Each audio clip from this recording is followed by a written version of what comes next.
There's a lot of different ways you could go about that, but what we've done is try to make something that's very broadly applicable with integrating hardware-based compression, data compression and decompression engines directly into the controller and the drive. What could possibly go wrong with that?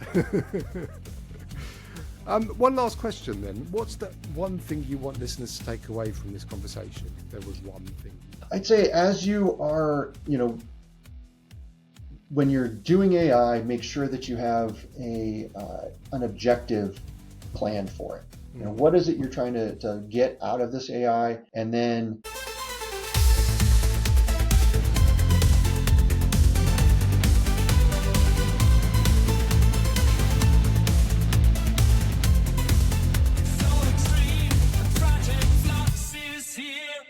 we want to make sure that people are able to get work done with the energy and the dollars they put into their AI infra, and we're that small component that is kind of crucial on the back end, or maybe it's the oil in the works to keep things running smoothly. Makes sense. So are you saying that with these GPUs, sometimes the way people are going around storage, it's not always the most efficient, and that ScaleFlux is a way of making it more efficient? Yeah, I mean, one of the core things that we've, even pre-AI, the way we went about designing the drives and the controllers in the drives, we design our own chips that are the controller that sits in that flash, the SSDs, these little things that plug into your servers. We integrated additional features and technology into our controllers to make the drives operate better in terms of how much performance you get per watt, how much data you can store per gigabyte, how much of the storage that's there you can use without slowing things down. Because typically as you fill up your drives, they slow down, and that slows down your whole server and your AI and everything. Right? So people intentionally don't fill the drives, and that wastes space, it wastes money. And so our technology allows you to fill those drives and not worry about losing that performance. Cool. And JB, this is a growing challenge that we have now as across the globe, we're trying to grow and increase the AI infrastructure that we actually have. So from your perspective, what is the challenge you're actually solving at ScaleFlux? I think, storage is often overlooked in the AI conversation, which I thought it was so important to get you on to talk about it. But what is computational storage? Most people listening to this podcast will know about storage, about like the SSD card that they put in the back of their computers. What's the difference between that and what you provide? So computational storage, I won't go into the history of how it got kind of overburdened in its terminology, but the whole concept there is to say, can we make the data pipeline and storage in particular more efficient by moving some tasks out of the central processor, whether that's a DIX or a GPU, and distributing it down closer to where the data lives. Mm-hmm. And so we've got, whether that's computational storage or computational memory or near data compute, might be more of an umbrella term for this.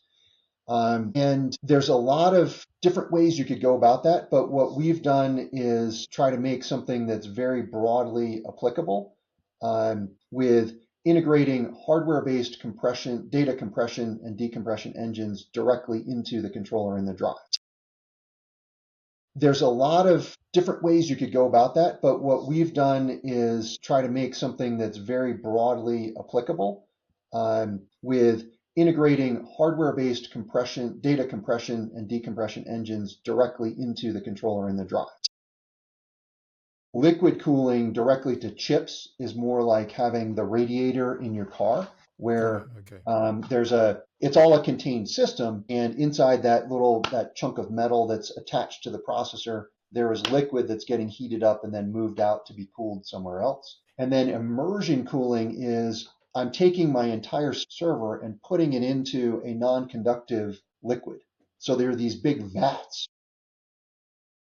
So I saw, in terms of some of these alternative methods, and we looked at a story a while back now, about 6 months ago, and it was about a company called, I think, Final Spark, and they were growing brain organoids in a lab and then running AI compute off of those. Now, at the time, they said it was a lot more efficient, but these brain organoids were only living for about 100 days.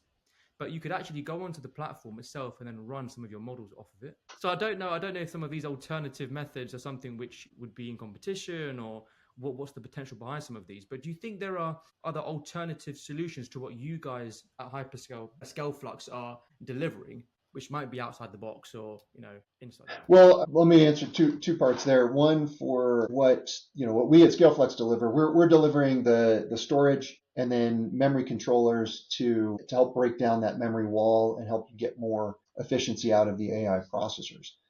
What you just mentioned of using totally breaking away from the traditional more transistors into smaller space and more parallel processing. What could possibly go wrong with that? One last question then. What's the one thing you want listeners to take away from this conversation? If there was one thing I'd say, as you are, when you're doing AI, make sure that you have an objective plan for it.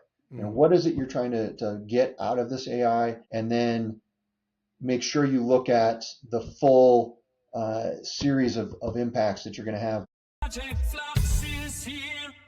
That's a wrap for today's episode. But before you go, exciting news. Project Flux is teaming up with Project Management Global to bring you the latest in AI-driven project delivery and essential management insights. Through this partnership, expect weekly AI insights, practical tools, and expert thought leadership, ensuring you stay ahead in the evolving project landscape. Stay tuned for exclusive content, joint research, and strategies to supercharge your project outcomes. You can learn more at www.pm-global.co.uk and be part of the future of project management.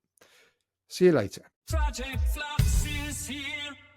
Just want to give a big shout out to our sponsors, Construct AI. For anyone interested in looking at Construct AI, the link's in our show notes. There's a free tier that you can play around with. Yoshi and I have been using it for a good year since it was originally launched, and we get a huge amount of value out of it. So I thoroughly encourage everyone to go onto the Construct AI site and have a play around. Cool. And guys, before we sign off, please don't forget to share, follow, and like all of our stuff. So that helps us to engage with you and understand a bit more about what you want, so we can bring it to your doorstep as early as possible. See you later, everyone.